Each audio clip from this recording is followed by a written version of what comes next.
So let's talk about mounting a 37 by 1250 on a 17 by 9. I showed this the other day and I had a few people question like what's the advantage or disadvantage of doing this? Well, a 17 by 9 with a 1250 is going to give you a very flat pattern.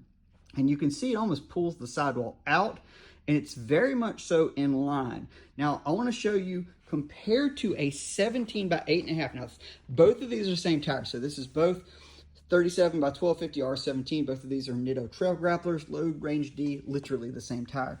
But this is a 17 by 8.5.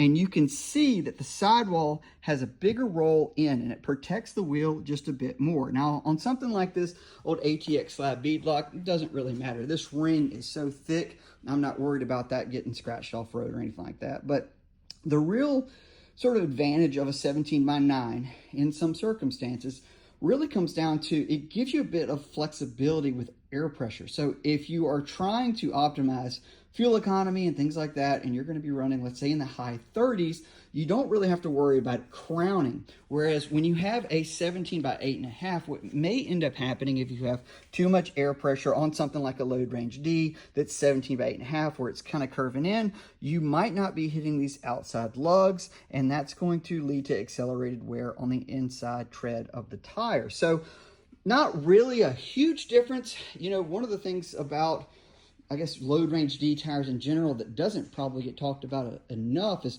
when you have something like a soft top Wrangler with 37s that's a load range D, this is a lot of tire in terms of weight and load capacity over what it came with from the factory. So you don't want to be in the high 30s with something like this. Matter of fact, my street pressure in the rear is usually closer to 25 pounds, and that's more than enough for the weight of this vehicle.